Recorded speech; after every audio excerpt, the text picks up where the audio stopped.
Hi, welcome to Monday Morning Ministry Moments. I'm Mary Ellen Collins, and I'm bringing you this today. And what we're going to be talking about is the difference between sudden loss and anticipated loss. What's the difference?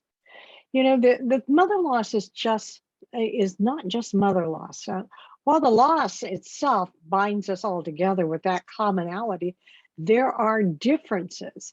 And how does the type of loss affect us over time? Now and really over time. So if I haven't met you yet, I'm Mary Ellen Collins, and I'm the executive director and the founder of the Motherless Daughters Ministry. I am just so pleased that you have chosen to spend your time with me today. I'm honored. I'm honored to bring you this Monday morning ministry moments, and we're going to talk about sudden and anticipated loss. I haven't written about this before. I've spoken on it a lot, but I haven't written about it before. So I certainly need to apologize to you that I haven't done that. I have knowledge and experience and stories about these losses that I need to share with you. There is no one that's better or worse than the other. Both of these losses shatter our world. So what's the difference? I'm going to talk about anticipated loss first. And anticipated loss is when we receive that impending diagnosis about our mother. We begin the grieving process at that point.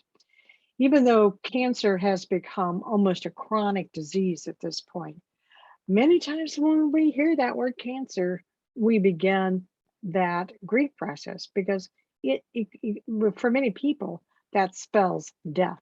But there are many, many other disease processes that happen. This diagnosis says that we're going to lose her. We know she's going to die.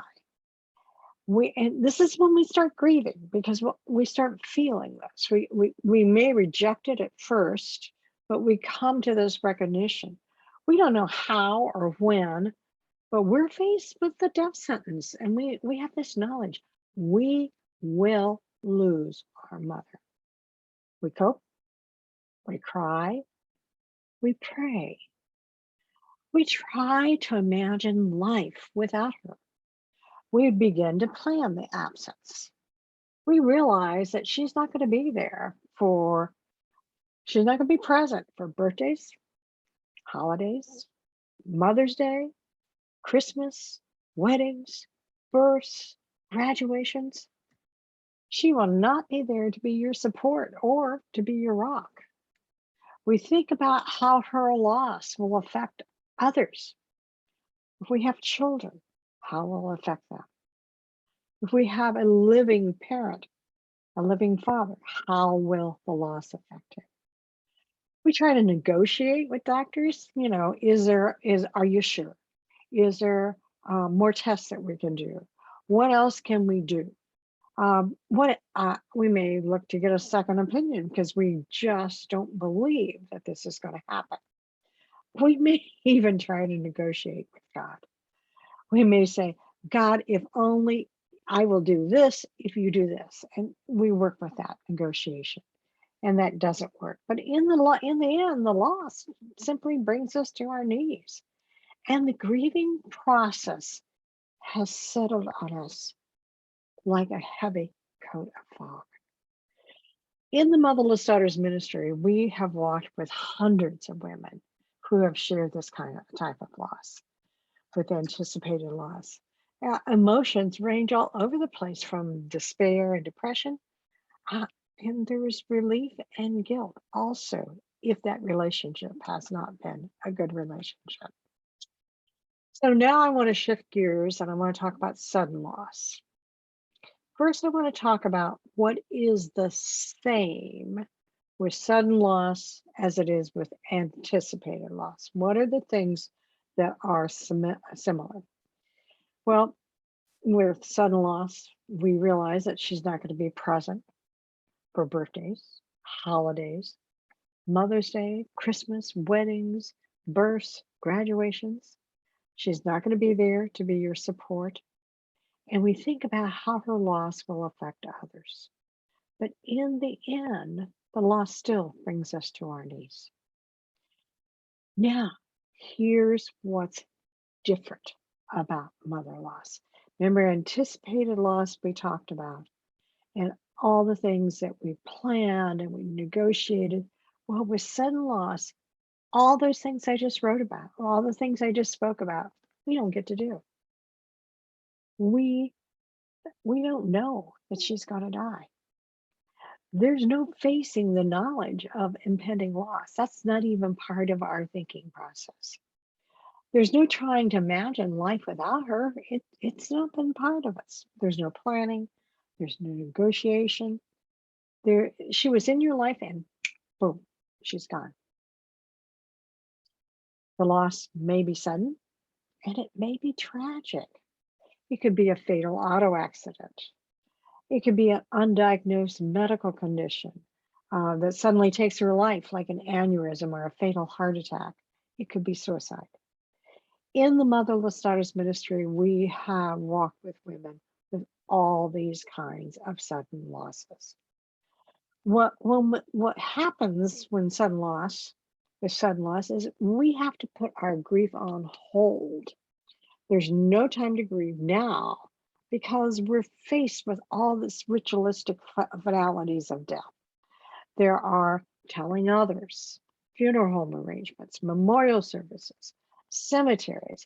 There is no time to grieve because there's so much stuff to do. So we just set that grief aside and we say, I don't have time for you right now.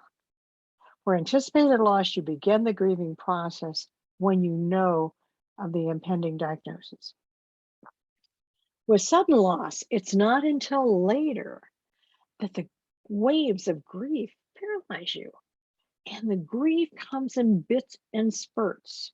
So no one understands the suddenness of loss has kept you from that grieving process. So when you're ready later, when you're ready to start that grieving process, society thinks that you should be over it by now. No one gets it. But it is bits and spurts because of setting your grief aside. Well, compounded with sudden or anticipated loss is the impact from the age of loss and developmental stages. Let me give you for instance, and then I want to direct you to some things. For instance, if you have a 6 to 12-year-old who normally grieves and who experienced mother loss, that 6 to 12-year-old normally grieves in bits and spurts. So if she loses her mother suddenly, the bits and spurts of the grief process get magnified.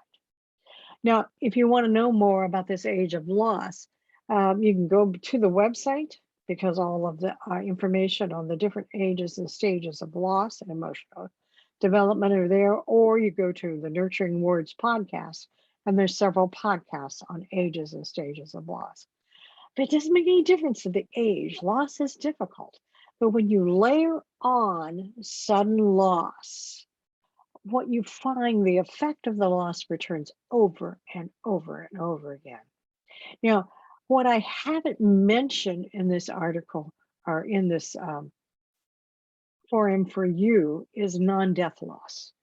And what is that? So that means there's no death, but there is a loss involved. So that's a woman who has an emotionally absent mother. That's a woman who has a mother with narcissistic characteristics. The mother is living. But understand the grief a daughter experiences with a non-death loss, the grief is a normal response to an abnormal experience. Her needs are normal. Her experience was not. But the acknowledgement that non-death loss is a kind and type of mother loss is very, very important. So if someone asks me, which is worse, I always say, there is not responses. Loss is hard. It doesn't make any difference. One is waiting, one is shock, and the other is an abnormal daily experience. Loss teaches us we must live and love ourselves and others for today. Tomorrow is too late. So let me just start closing by saying, if you can relate to this video, I want to hear from you. Share your comments and questions. Um, Go to the website and on the contact us page, there is ways of reaching us, or you can just respond to this video and share this with others if you think it would be helpful to them. But my prayer for you is that you have gained some understanding with similarities and differences between the types of losses. All loss is significant and it cannot be compared. Thank you, and we'll see you next Monday. Bye.